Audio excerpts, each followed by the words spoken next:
Bonjour, aujourd'hui, je vais continuer l'histoire, la géologie. Découvre la géologie des roches.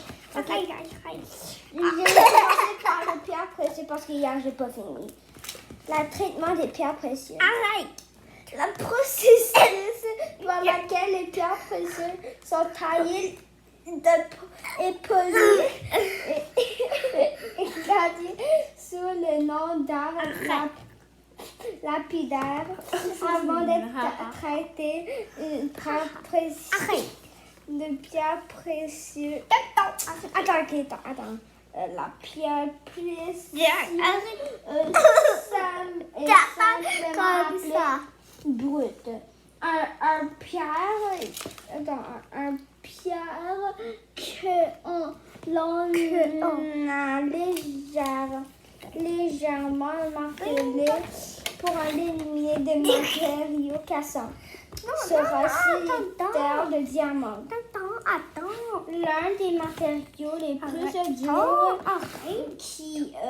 moi je vais rendre ce spatial. Le cassant connaissent et utilisent pour tailler les diamants et pierres précieuses. Les broyures et les cultivages sont en deux techniques utilisées pour façonner les pierres précieuses afin de donner forme souhaitée. Un processus de culbutage. Elle est faite en barillets rotatifs spéciaux contenant les abrasifs et de l'eau. On laisse parfois les barils tourner pendant plusieurs jours pour obtenir la pierre lisse. Et une fois qu'elle a été traitée, on polit la pierre précieuse pour produire un aspect de verre.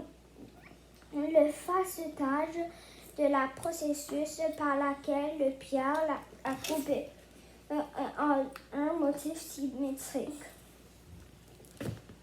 Un lapidaire est une personne qualifiée dans l'art de taille, polie et faceter les pierres précieuses et des semi-précieux pour en faire des pierres lisses et bien taillées.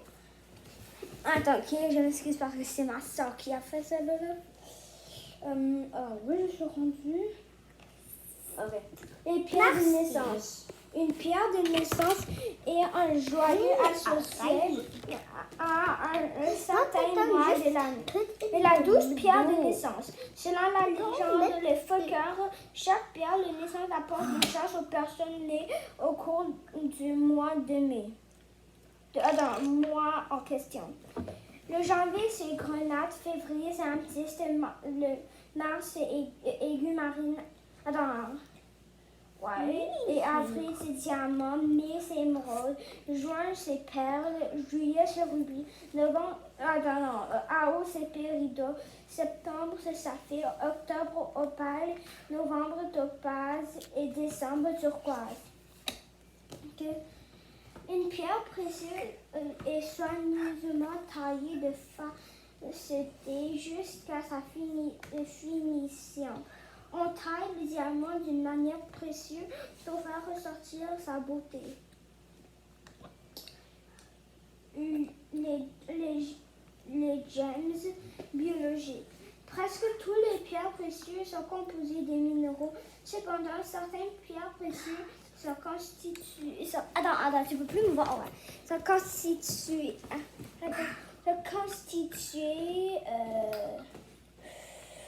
Matière organique dérivée en l'organisme vivant.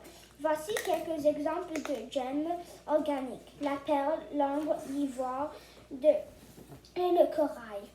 Tout comme les pierres précieuses de l'origine minérale, on les polit et on les taille pour maximiser leur valeur et leur beauté.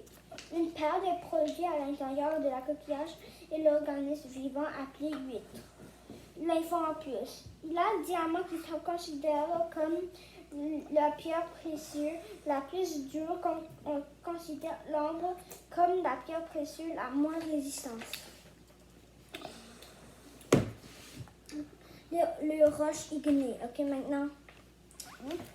Le roche ignée s'en forme lorsque la roche fond du très chaud provenant plus profond de la surface de la terre, refroidit, la solidifie.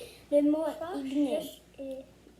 Ils décrivent du mot grec qui signifie feu. Les roches ignées sont classées en deux types de fonctions. La rapidité à laquelle les matériaux se refroidissent. Comment se forment les roches ignées?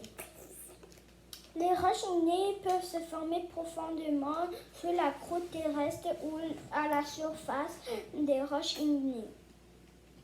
Ils se forment sur la surface de la terre, peuvent se refroidir rapidement, tandis que celles qui se forment sous la croûte où les températures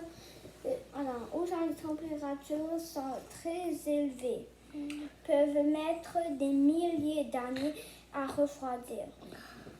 C'est la raison pour laquelle les roches ignées sont classées en deux types. Les roches intrusives qui se produisent sous la surface et les roches intrusives qui sont produites à la surface. Les roches extrusives ont des graines fines car elles se refroidissent rapidement tandis que les roches intrusives ont principalement de gros graines. Les roches ignées extrusives se refroidissent rapidement et conséquent ont des graines fines et ne sont pas marquées par une croissance cristalline. Les roches ignées cursives sont formées à partir du magma qui se refroidit lentement et par conséquent ont de plus